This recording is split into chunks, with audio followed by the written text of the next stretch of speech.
Hey everybody, welcome to a Titanovix deck tech video.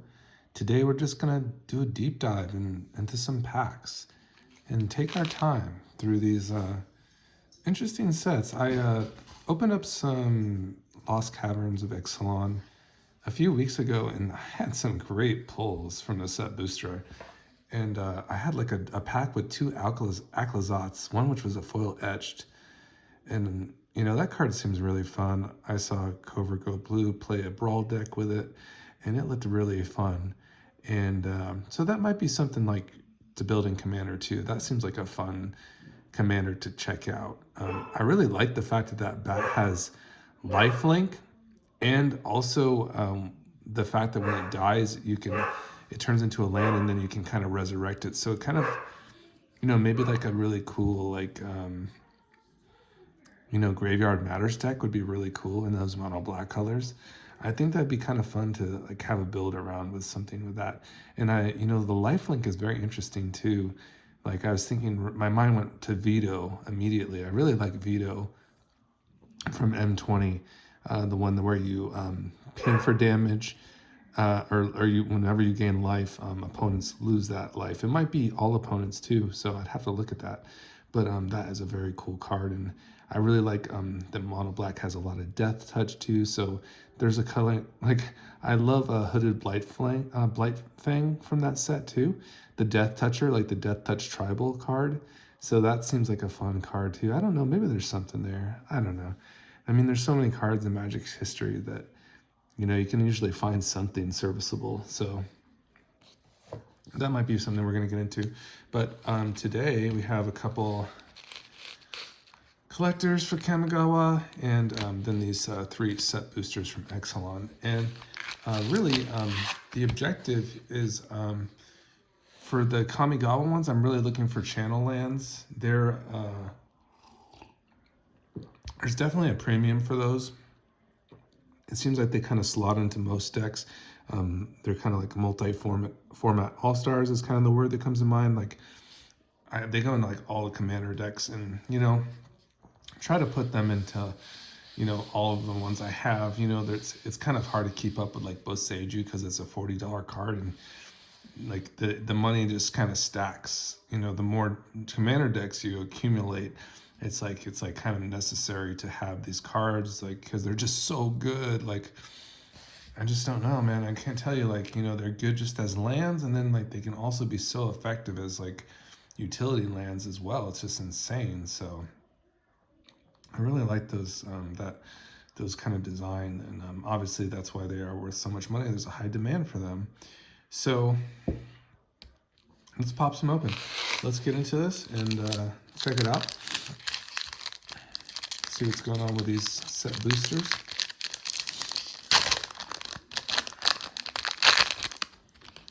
And we're gonna just kind of see if there's a pattern here. We can go from the top. It looks like you get your rare on the top. So we'll put like a couple here, just kind of separate some. Looks like we got some sort of borderless card here too. And what I mean by just kind of like a deep dive, just like, looking at the cards, and, if anything stands out, I'll kind of comment about it. For me, looking at cards, really like to gauge like maybe, their worth or their viability is usually to compare them to something else. It's also interesting, like some cards I see and I really don't know too much about them. Like sometimes sets pass us by and we start at different times. So for instance, this is interesting, like a cave. And that's a land type that I'm not, too familiar with. So this one is kind of like a tribal cave. It adds colorless, so there's no penalty. It just comes in untapped. Other caves you control have tap, pay 1 life, add 1 mana any color. So it kind of fixes all your caves. So that's kind of a cool card. That's not bad at all. Let's see this. Vanguard of the Rose. 1 colorless, and then 1 plains, so it's a 3/1, so it's got those kind of aggressive stats. And then 1 to pay, sacrifice another creature or artifact. Vanguard of the Rose gains indestructible until end of turn, tap it. So this is similar to some of the cards that you'll have that, like there was a sellsword, I think, or there is a card that's a 3/1, and it it will gain indestructibility if you discard a card from your hand. So that was kind of from a couple sets back. So this one would require you to actually pay and do that. So and also sacrifice another creature artifact. So the pay is kind of an interesting thing that you'd have to do in this, and sacrificing another creature is not always the best outcome. So it is an interesting card nonetheless. So Vanguard of the Rose. Oh, Bitter Triumph. I think this is seeing some play now. It gives you the option of paying life, or as an additional cost to cast a spell, discard a card, and it is instant speed removal. So meaning that for that low cost of 2, you can take out something that's even more expensive than this mana cost, which is kind of what's good about black, is it has that really nice removal where someone might pay like 4 mana for a creature, and then you could remove that specific creature for a 2 cost card. So that's a good way to kind of even out some of the strengths and weaknesses of the color. And for this one, destroy target creature or planeswalker. Also has that planeswalker additional clause too, so that is very nice. You must pay that additional cost though; it's not an option. So you must either discard or pay the 3 life. So that would be the trade-off there. The hitting the planeswalker, that is very unique. Waterwind Scout. Okay, so we're looking at a 2 cost, 2 colorless, 1 blue. It's a merfolk, so merfolk tribal is very prolific. I mean, it's been out there for quite some time. So all the merfolks, they kind of gain power just based on that tribe. So you're getting a 2/2 flyer, and then so flying is very good. When Waterwind Scout enters the battlefield, create a map token. So it has a little bit of artifact synergy. Doesn't have any specific enter the battlefield triggers. There's like I believe a 2/1 out there that's played in a fairy decks that will actually draw you a card upon entering the battlefield. So this rate you get 1 more toughness, and you don't get that card immediately, and you're only basically guaranteed the land or a buff with a clue or the map token. So probably not as strong. Secret of the Sunlight. So we got our 1-drops. 1-drops are always interesting. It's a 1/1, so just kind of a run-of-the-mill 1-drop. It doesn't add mana, but you can pay into it. 2 colorless and 1 green. Seeker of the Sunlight explores. Activate only as a sorcery. And then reveal the top card of your library. Put that card into your hand if it's a land. Otherwise, put a 1/1 counter on this creature. Then put the card back or put it into your graveyard. So that has an interesting surveil feature too. Kind of a nice one, just that mechanic overall. And, having this on a stick is kind of interesting. There might be some decks that are looking for that kind of exploration and kind of want it on demand, but it is expensive. So intrinsically, just the cost alone is kind of sets us off when usually we like enter the battlefield type of effects rather than paying into it. Okay, so here's the River Herald Guide. 2 colorless and then 1 green. It has vigilance. And 3/1 stats for a 3-card creature are low for green, so it would have to have some kind of really nice enter the battlefield trigger, and it just explores once, so not really the greatest card there. Not really worthy of a look at all. Miner's Guidewing. This is the 1 plains. Flying Vigilance, very interesting for a 1-drop. When Miner's Guidewing dies, target creature you control explores. Okay, that's kind of an interesting card, actually. It has some text going on. It's kind of hitting some buttons there. Probably not the worst 1-drop at all. It's kind of an interesting one, actually. Miner's Guidewing.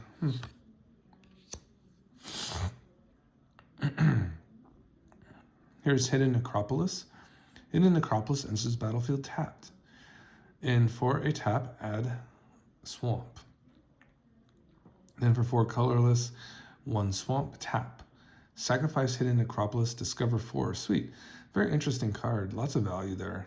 It's a value, definitely a value card.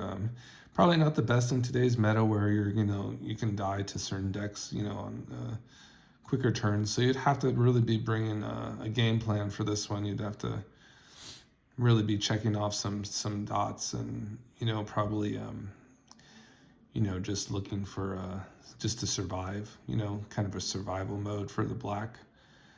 Yeah, and then maybe accruing some value with some, some nice discover cards, some nice permanents. So that's an interesting card overall, the Hidden Necropolis. The discover mechanic is the, I'll read this to you, and I think it's important to read the card. Discover 4, because I like to learn about Magic too, even though I think I might know everything about it, I really don't.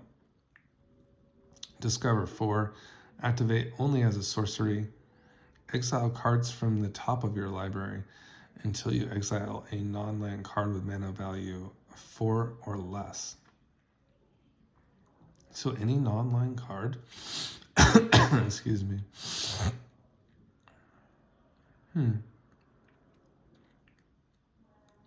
So it can even be a spell.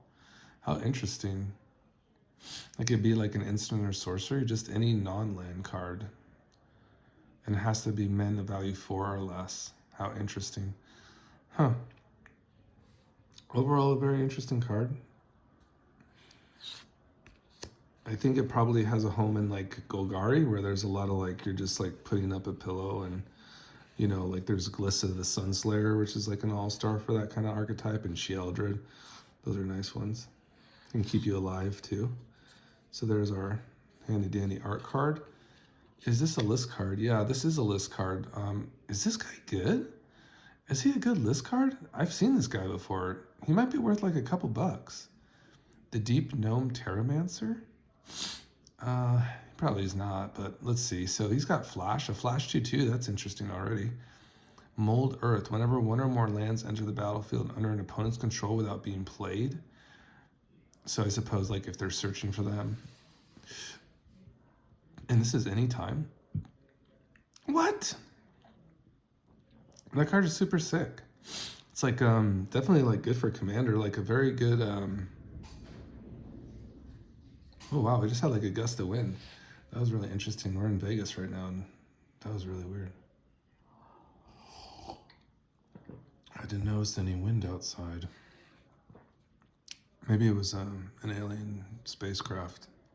Could be. I heard they're out and about in Las Vegas nowadays.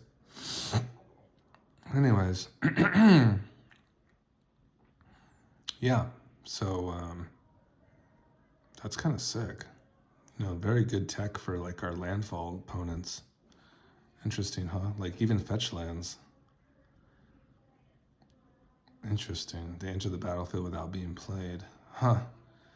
Very cool. I'd like to look up that card a little bit more. That is a very cool hit. I think that'd be fine. That's probably pretty decent.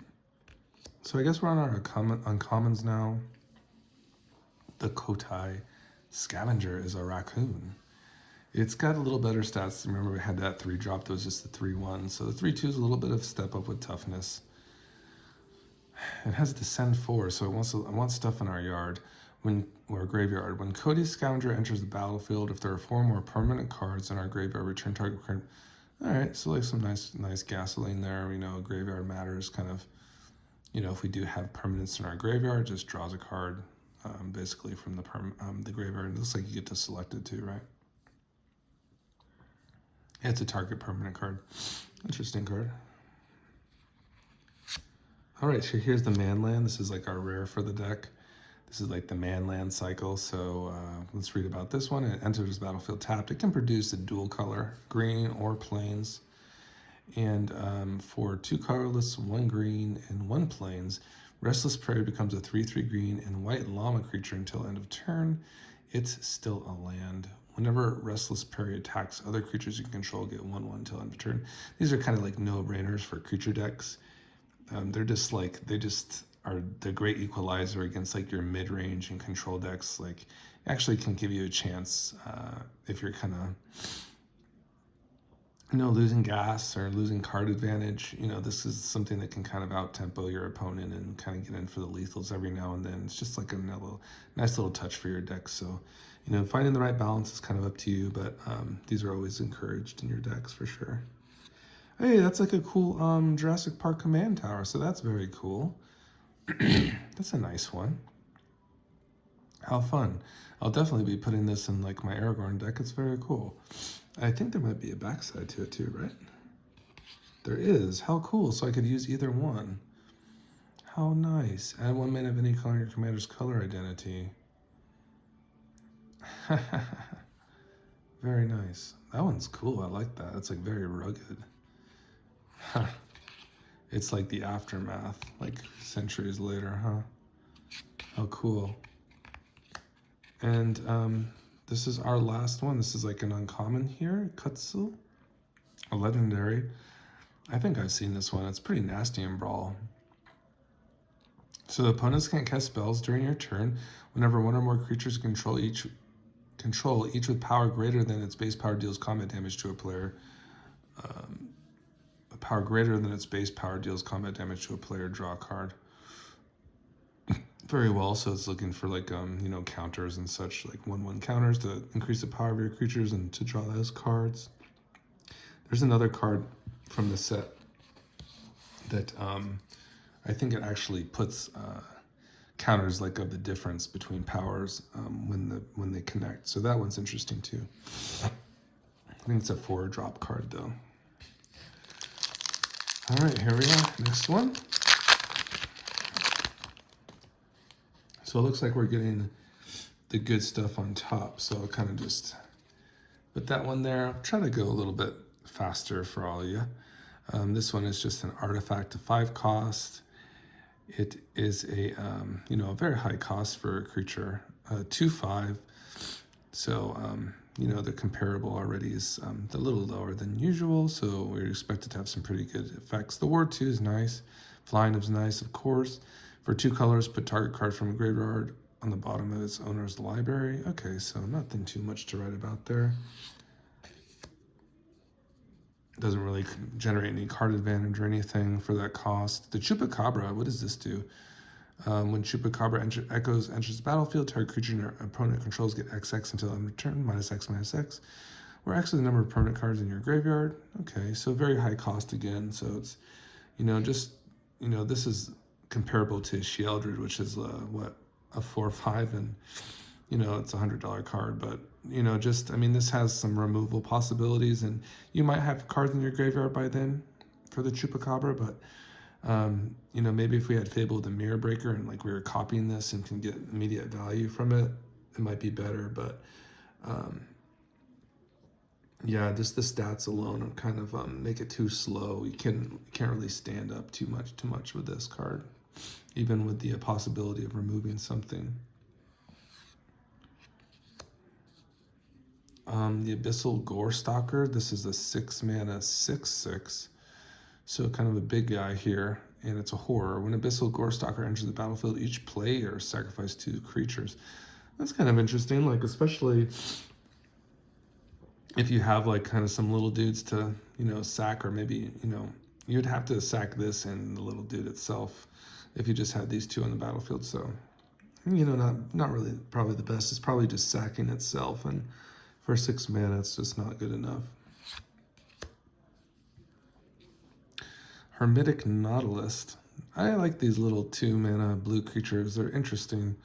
They're kind of just wall up. The 1/4 has vigilance, and for 1 colorless, 1 blue, it gets +3, -3 until end of turn. Okay, so it's kind of just a mana sink, and kind of doesn't do anything other than be a blocker or an attacker. So, you know, I don't know if there's Nautilus Tribal or anything that improves this card, but it doesn't really offer too much for us. And the fact that you have to pay into it to do this effect is also worse. The Wanderglyph, the 4 colorless. Whenever Disruptor Wanderglyph attacks, exile target card from an opponent's graveyard. So more of these artifacts that have like some graveyard hate. I mean that's like another added bonus, but the 3/4 stats for 4 is just not good enough. It's just there's not much here happening with this card. We call that kind of a vanilla card. I mean, the attack gets rid of a card from a graveyard, but that's not really that much value. This dude, what does he do? 1 drop, 1 island, a flash. That's interesting already. What else do you do? It can attack too. So not too bad so far. And then just has this effect here. When Konuk Wrestler enters the battlefield, excuse me, target creature and opponent control gets -2/0 until end of turn. An interesting tech here, to be honest. Kind of, might serve a purpose to, if you have like you really want to grind somebody out. The flash is interesting though. The 1/2 stats are very interesting. The fact that it kind of can, weaken another creature till end of turn is very situational. So they have to keep that in mind with that card. Thousand Moons Crack Shot. 1 colorless, 1 plains. Whenever Thousand Moons Crack Shot attacks, you may pay 2 colorless and 1 plains. When you do, tap target creature. Okay, so the 2/2 stats for 2 is, they're just all right. Pretty basic. And whenever Thousand Moons Crack Shot attacks, you may pay the 2 colorless, and so it has to get offensive. Then you'll tap target creature. So a little bit expensive for that effect, unfortunately. You have to think that you can cast spells for 3 mana, so it's kind of and you want to be casting spells, not really loading into something unless it's a very good payoff. Here's another cave. Add colorless. Pay another 1 mana and tap this. Add 1 mana of any color. Then 4 in a tap, sacrifice Captivating Cave, put 2 1/1 counters on target creature, activate only the sorcerer. So getting value from lands is always interesting. It is a steep price to pay, but maybe some card, a deck that really wants counters on things could benefit from this. All right, we're at our art card here. Was our Rites of Ilthok or something of that nature. A copy token. This token can be used to represent a copy of something else. Okay, sure. And I think we're moving into our uncommon territory here.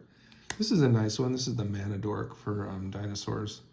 Very nice for our dino decks, right? So that's the Ixali's Lore Keeper. Always nice to have a green Mana Dork in the meta. Even though it only adds, adds 1 mana of any color for only dinosaur spells or activate the ability of a dinosaur source. So it's very contingent on that, but still, of course, just kind of a staple of these colors.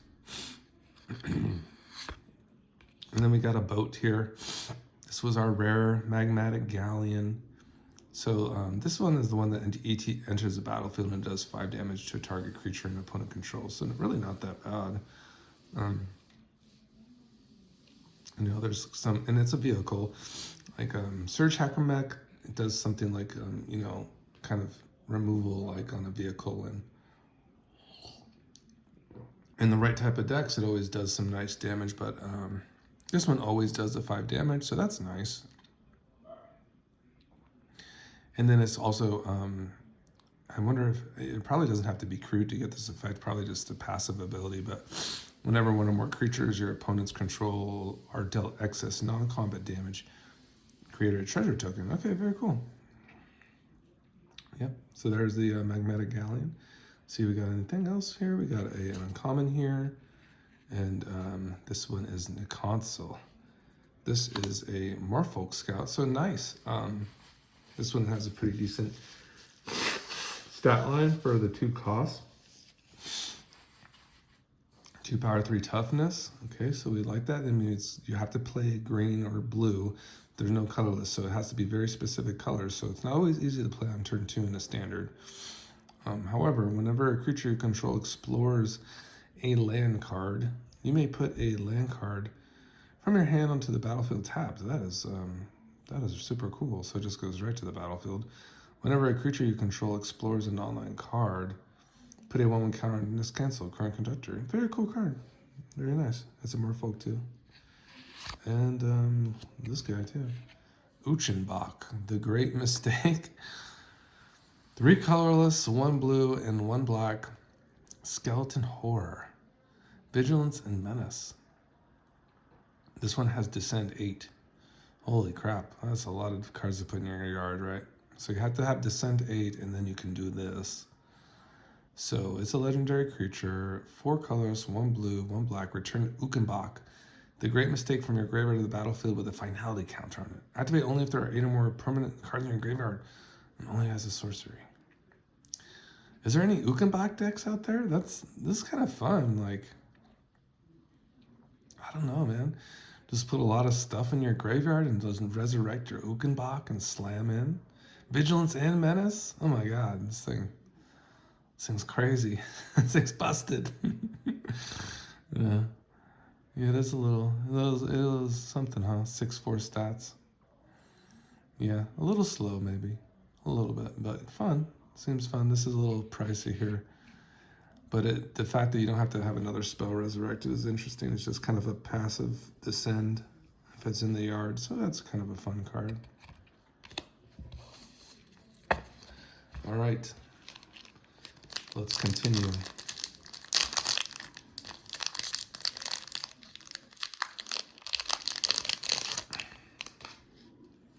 All right, how do I do this again? Yeah, I think I'm supposed to go...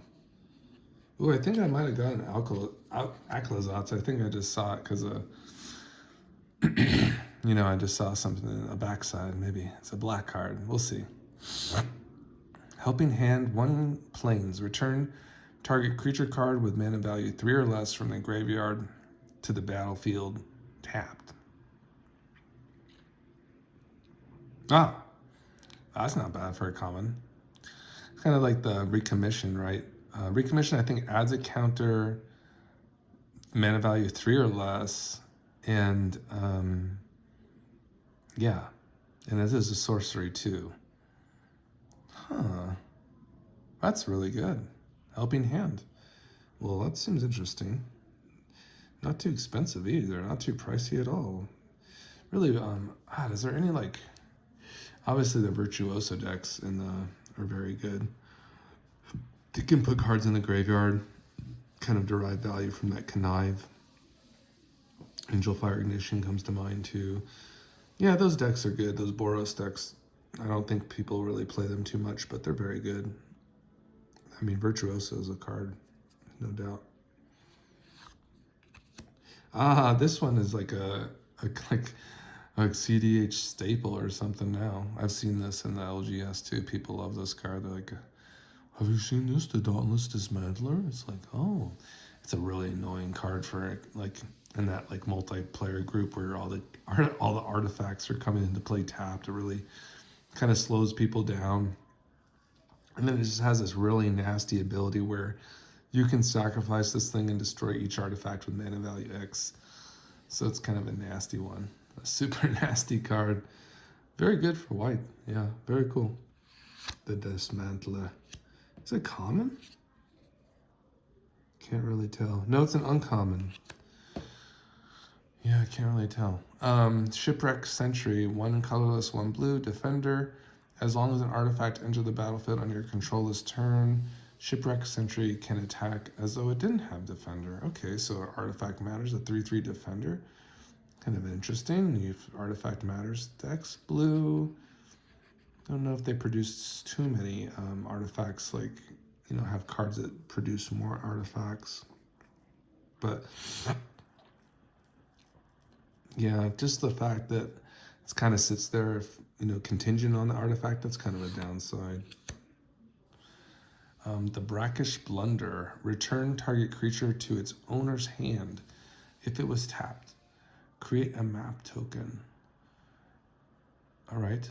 So, just a bounce spell. I mean, the blue bounce spells are not the best. I mean, like, you know, Stern Dismissal or Fading Hope is a little bit better for the Scry.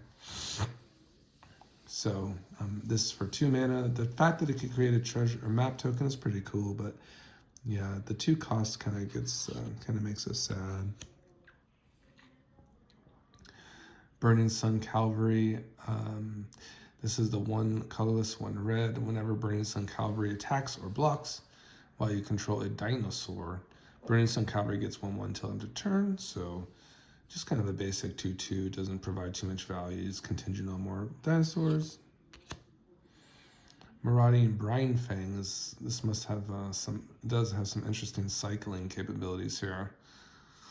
Island cycling for 2 is not the best. I mean, comparable to some of the island cycle, like Lorien Revealed is just a 1 mana island cycle, so that rate just kind of seems sad already. There's a common. The Ward 3 is pretty substantial, so it can get around a lot of removal, and the 6/7 stats are nice. It is expensive for 7. Here we go. We have a 4/5 dino here with Reach. That's nice. Reach is always a nice keyword. And then Panic Allosaur deals 2 damage to each opponent. So some nice pinging there for sure. Very interesting.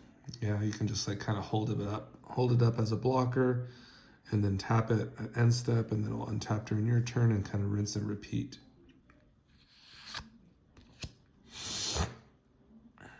Hidden Nursery enters battlefield tap. So here's the Discover. Kind of went over this with the black one, so it looks like it's across the board for the colors. They all have this kind of interesting Discover clause. Kind of an interesting feature, to be honest. Like a, later on, if you're looking for those grindy games.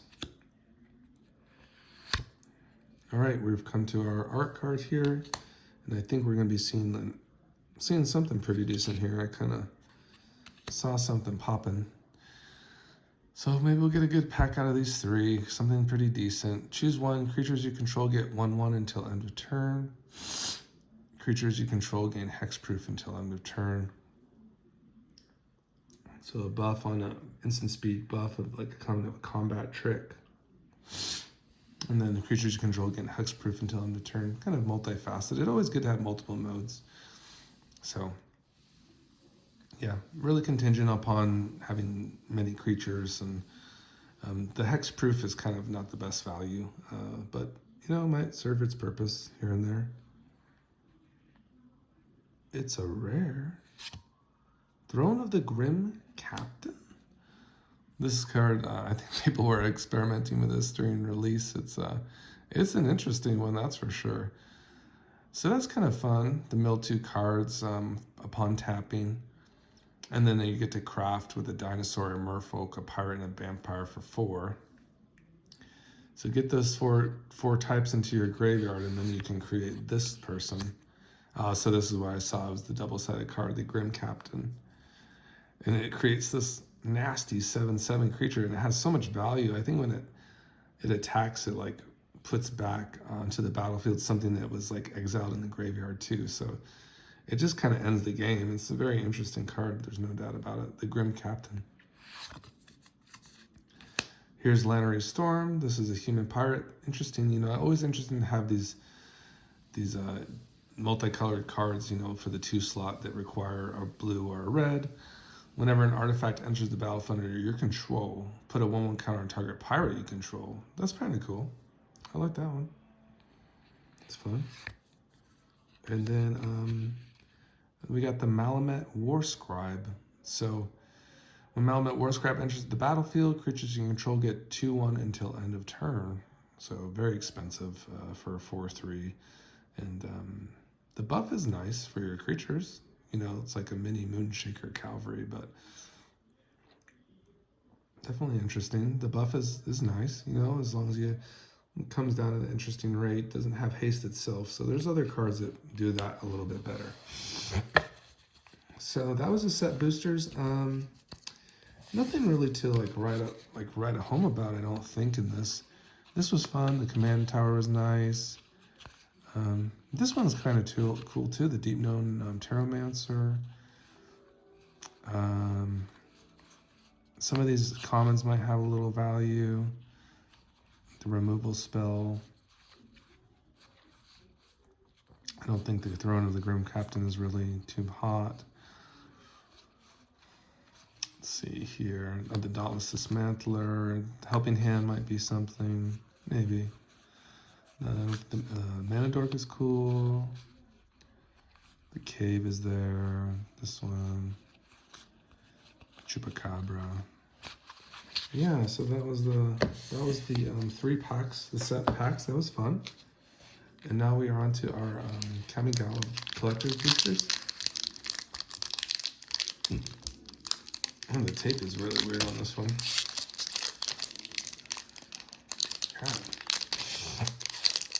There we go. So again, we're looking for the channel lands. I really don't know anything about the chase cards for this set. So you'll probably just roll through these ones. I mean, I think the video is long enough, and that was kind of fun to kind of dive into some cards. This one's fun. The Commune of Spirits. Dockside Chef, man, this set is so good. Such interesting cards in here. Good for enchantments here. The Commune. Dockside, this one's good for sacrifice decks. Nice, cool 1 mana. You don't have a free sack outlet, unfortunately. That kind of is a downside for the Dockside. The Blossom Prancer, just a crazy looking elk there. There's a spirit. The Long Reach of Night. Okay, very cool, man. These are so shiny. Shiny on the camera. Okay, so there's our cool art card. Ooh, it's beautiful. I'm looking forward to like kind of trying to get some of these for I think my Aragorn Legend deck. It doesn't play too many basics, so this one would be really cool. Now we'll look to a non-foil here, our Samurais. Okay, there's our foil Samurai there. So again, we're really looking for the Boseiju, the channel lands, really anyone. They just go into every deck, so I really kind of would be interested in getting those. Reality Chip would be a good hit. I'm looking for more of those. Mukotai Soul Ripper, I like that. That's good for my Greasefang deck. I have one, but do I have it in foil? Probably, but I have to see. Aki Battle Squad. I think this is our commander card. 5 colorless, 1 red, 6/6. Whenever one or more modified creatures you control attack on tap, all modified creatures you control. After this combat phase, there's initial combat phase. This additional triggers only once each turn. Cool card. Very cool. Cool Goblin Samurai there. The Dragon Kami Reborn. So here's our rare. I think this is our first rare. And I've seen some people play this card. It's very interesting. Like, you get to like create an egg, and if it dies, you can cast that card for free, I believe. So stage 1 and 2, you gain 2 life. Look at the top 3 cards of your library. And this is stage 1 and 2, so you have to go there. I don't think anything changes. I don't think it repeats. I think you just get it all at once. I don't think it happens again, but I could be wrong. But I think it has to go through 2 turns, and you get this basically, it happens once on stage 1. So you gain the 2 life, you look at the top 3 cards of your library, exile one of them face down with a hashtag counter on it, then put the rest on the bottom of your library in any order. Then on stage 3, exile the Saga, return battlefield transformed under your control. Dragon Kami Egg. Whenever Dragon Kami's egg or a dragon you control dies, you may cast a creature spell. Okay, so you have to hit a creature, so that's kind of the contingency with that. So that's kind of interesting, and this thing has to die. Or another dragon. How interesting. So maybe you get this twice. I don't know. I haven't played the card. It's kind of interesting. Oh, we got the Lion Sash. This one has a little bit of value. People like this one in white because you get like a little bit of graveyard hate. You can kind of pump it up like a Scavenging Ooze. So kind of a nice one. And the reconfigure is nice because it goes behind, so it can dodge like board wipes and such. So that one's kind of cool. All right, so the Lion Sash. I'm going to kind of slow roll these ones a little, see if I can get like a little idea. Okay, we got a rare. It's shiny, and see if there's anything else under it. It's like a token. Yeah, so let's see what we get. Oh, wow, this is like the Hidetsu. I don't think it's like, I think it's just like the regular one, right? I don't know. I don't know anything about these cards.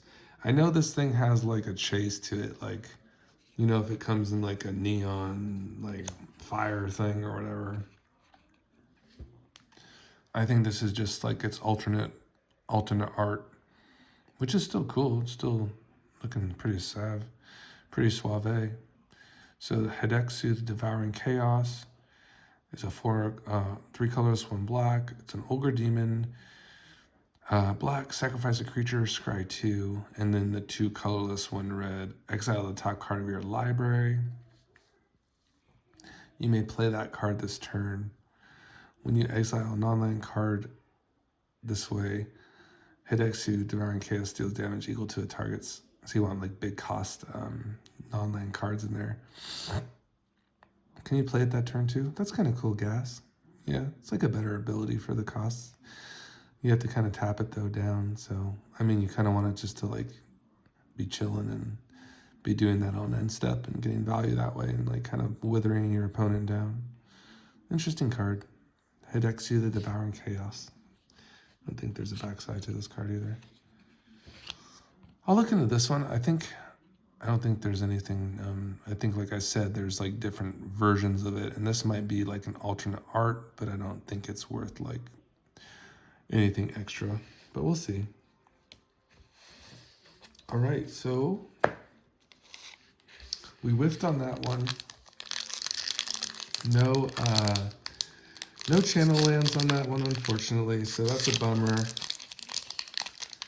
I mean, I'm only opening a few packs, so it's not like I'm guaranteed any of these things.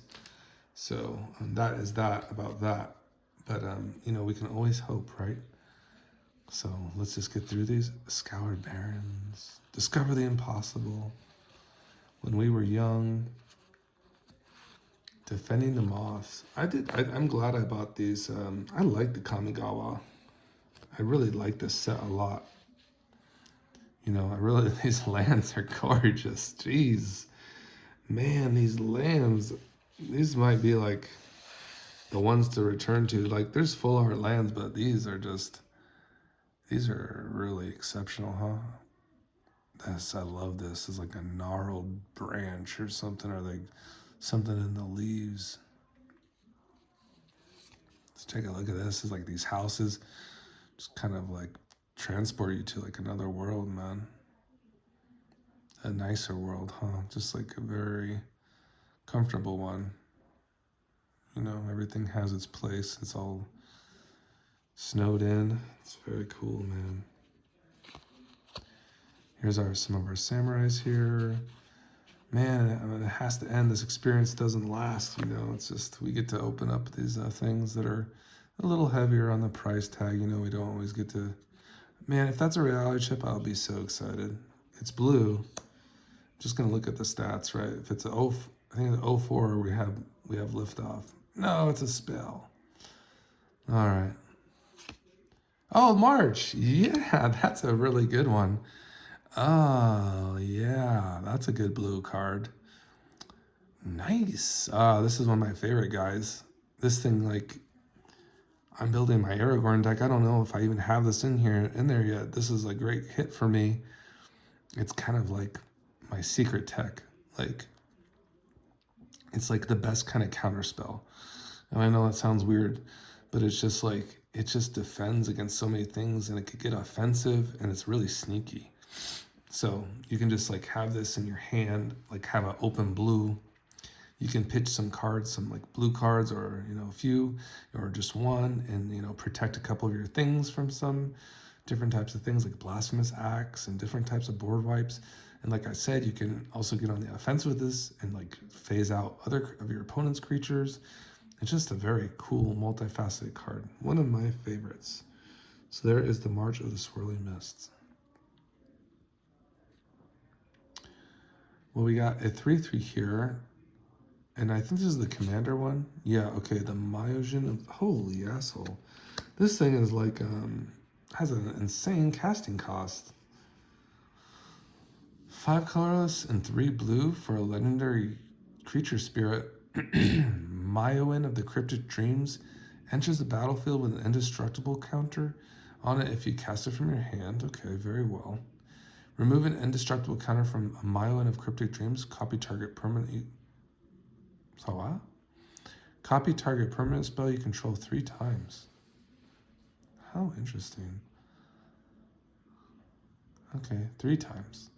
Well, I mean, good luck with that one. Good luck casting something for 8, but if you get there and you do something with this, congratulations. Wow, Myelin of the Cryptic blah blah.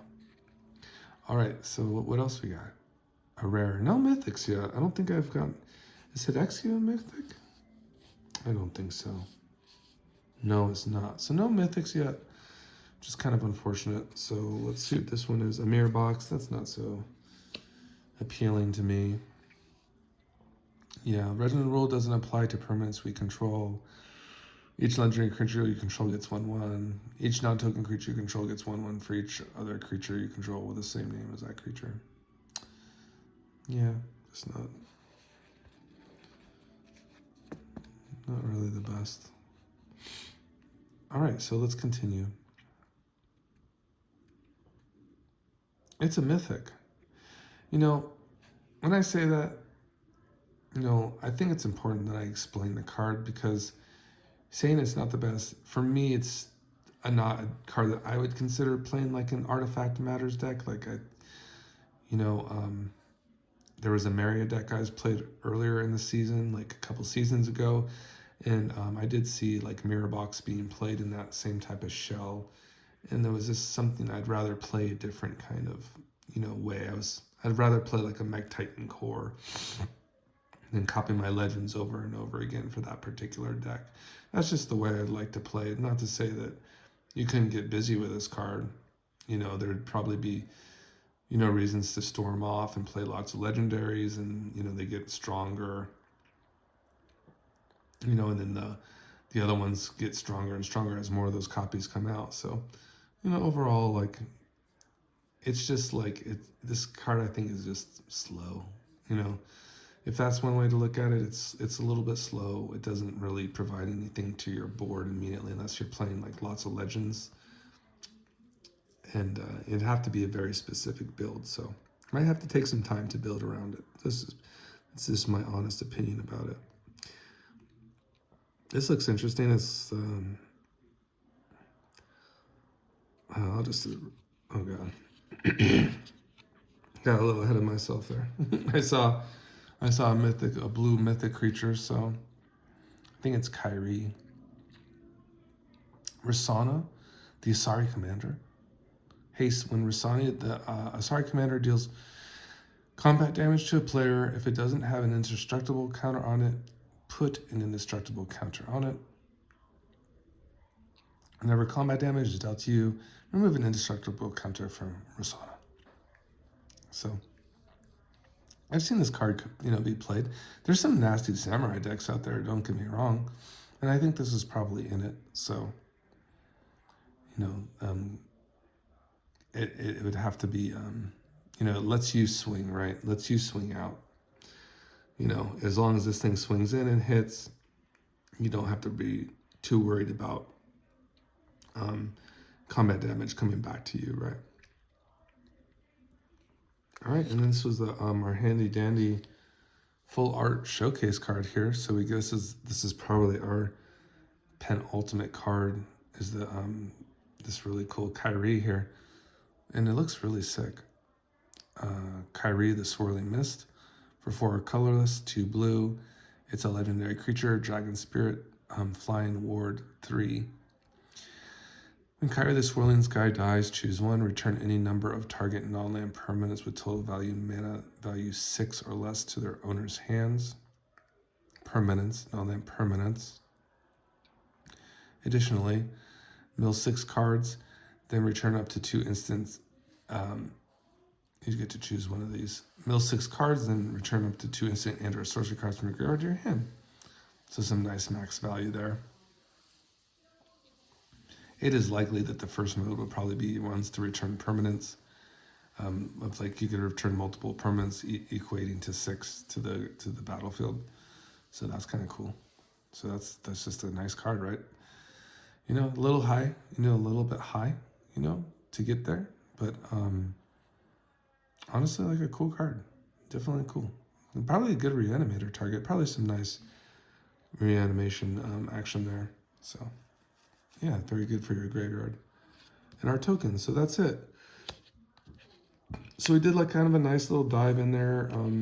And I enjoyed that very much. And I think the highlight for me is this guy right here. The March of the Swirling Mist. I think that was the big hit. For me, at least. I don't know. I'll have to look into these cards, but that's about it, everybody.